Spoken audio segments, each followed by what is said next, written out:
Olá pessoal, tudo bem? Meu nome é Silas. Eu vou dar uma aula então hoje sobre ácido carboxílico.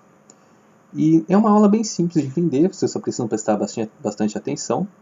E, se for possível, anote no caderno também, que é para não esquecer.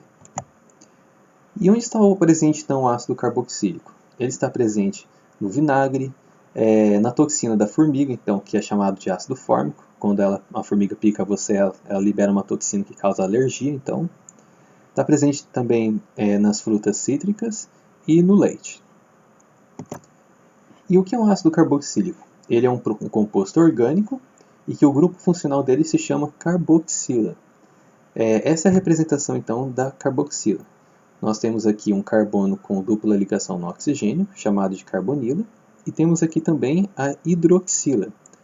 Juntando esses dois então, você tem a carboxila, que é bem simples. E quais são as maneiras de representar então a carboxila? Nós temos essas três formas de representar. Essas três moléculas aqui são a mesma coisa, só estão representando a carboxila de maneira diferente. Então essa é a maneira que eu mostrei anteriormente. Também temos essa forma mais simplificada, que é o COH, onde esse primeiro CO representa a carbonila, que é essa região aqui, e esse OH representa a hidroxila, que é essa região aqui. E por fim temos essa maneira mais simplificada ainda, que é o CO2. H, seu oxigênio, você só, ao invés de colocar 2 oxigênios, você coloca 1 e o número 2 para representar 2 oxigênios. Bem simples. E como é a nomenclatura então dos ácidos carboxílicos? A nomenclatura vai seguir esse roteiro aqui que vocês estão enxergando. Sempre vamos começar então pelo ácido, ou AC, que é uma abreviação de ácido. E depois colocamos o prefixo. O prefixo é a quantidade de carbonos na cadeia principal. Então temos 1, 2, 3, 4, 5, 6 carbonos. Se são 6 carbonos, se chama X.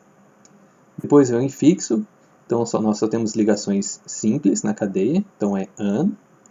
E por fim colocamos o grupo funcional, oico, que é referente então ao ácido carboxílico, a carboxila. E então temos a molécula chamada ácido hexanoico, certo? E agora essa molécula aqui, o que ela tem de diferente? Ela tem um grupo radical. Um radical grupo radical não, é um radical, que é um carbono fora da cadeia principal. E esse radical ele pode ser representado por esse pauzinho ou também por esse CH3. Do mesmo modo que nós temos um CH3 aqui nessa ponta também. Eu vou deixar dessa forma para ficar mais fácil para vocês enxergarem. E como é que então começamos a nomenclatura dessa cadeia? Sempre por ácido. Em seguida agora nós vamos fazer o radical. E para identificar o radical precisamos entender duas coisas. A primeira é a posição dele e em segundo o número de carbonos. É a posição desse radical, onde é que ele está na cadeia principal. Então temos que numerar a cadeia principal, sempre começando pelo grupo funcional. Então 1, 2, 3, 4, 5, 6. Ele está localizado no carbono 3 da cadeia principal. E o número de carbonos? Nós temos um carbono só aqui, certo? Então, aqui nessa tabelinha podemos ver que um carbono se chama metil. Então, 3-metil. Aí depois temos que colocar o prefixo, temos 6 carbonos, então X. Aí depois o infixo, AN, que só temos ligações simples, e o oico no final. Lembrando que esse prefixo, a gente não coloca o X com H, a gente coloca só o X sem o H, porque senão ficaria Tilex. Não é no caso, nós temos o metilhexanoico, certo? Agora nós temos uma cadeia um pouco mais complexa. É a mesma que a outra, só muda que nós temos agora um radical com 3 carbonos. Então, como fazer a nomenclatura? Começamos pelo ácido. Agora temos que saber a posição do radical na cadeia principal. Ele está no carbono 3. Qual é a quantidade de carbonos no radical? Nós temos 3 carbonos. Temos que ter 3 carbonos, então nós temos aqui o propil. Não, gente, não é o propil. Esse é o isopropil. E por que ele é chamado então de isopropil?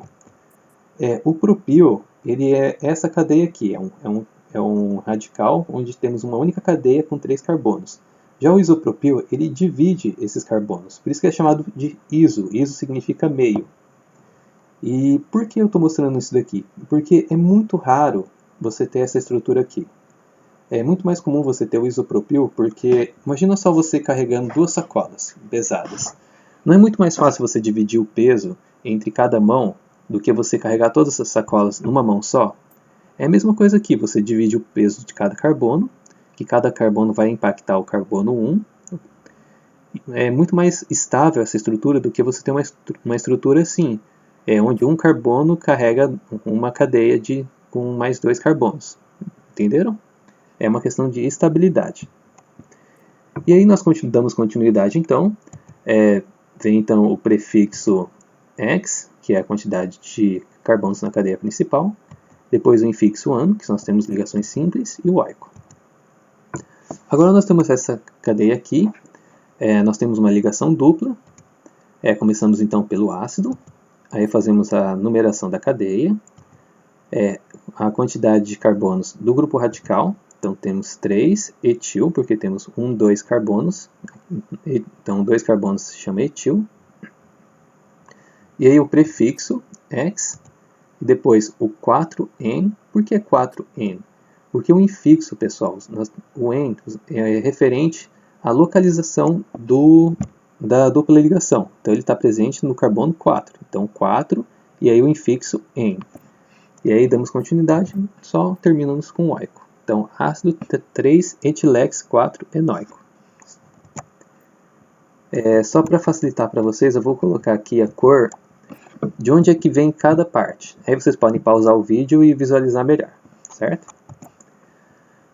Agora nós temos essa molécula que é um pouco mais complexa. Pode parecer um pouco assustadora, mas é bem simples de entender também. Nós temos agora duas carboxilas, tanto aqui quanto aqui. Então, por onde nós começamos a nomenclatura? Primeiro pelo ácido. Agora, a numeração dela, por onde nós vamos começar? Sempre perto da ligação dupla. A ligação dupla tem prioridade. Então, começamos por essa hidroxila aqui. 1, 2, 3, 4, 5, 6, 7. E aí vamos pelo grupo radical. Nós temos 2 grupos radical. Nós temos um metil aqui, que é um carbono, e um etil, que são 2 carbonos. Sempre vamos começar por ordem alfabética. Então, 6 etil, que é a localidade e a quantidade de carbono. E depois o 3 metil. E começa por ordem alfabética, primeiro do que M. Depois vamos pelo prefixo, o ept, que são 7 carbonos. Tira o H, lembrando disso. E depois o 3N, que é a localidade da ligação dupla. E o dioico. Essa é a diferença. Como nós vamos ter dois grupos funcionais carboxila, então colocamos o dioico. Como vocês podem ver assim, tem o oico para uma carboxila só e o dioico para 2. Agora nós vamos para a nomenclatura convencional versus nomenclatura da IUPAC. A IUPAC ela decide a nomenclatura dos compostos orgânicos. Só que nem sempre os compostos orgânicos têm a mesma nomenclatura da IUPAC. Assim, convencionalmente são conhecidos. Então, por exemplo, nós temos essa estrutura aqui. Temos 2 carbonos, então ácido, etil, AN, que só tem ligações simples, oico. Ácido etilanoico. Esse ácido também é conhecido essa é a nomenclatura da IUPAC. Mas a nomenclatura convencional dele é vinagre. Então você não vai no mercado pedir, eu vou comprar um ácido etilanoico. Você vai no mercado comprar vinagre, certo? Mas se for pela nomenclatura da IUPAC, esse seria o nome desse ácido etilanoico. E aqui nós temos também um outro tipo de ácido, que é o ácido, temos o met, que é um carbono só, AN, ligações simples, e o oico, então metanoico, que é o ácido fórmico, aquele mesmo ácido da formiga. Então, pessoal, essa é a aula de hoje, é uma aula simples, espero que vocês tenham entendido, e é isso aí. Muito obrigado.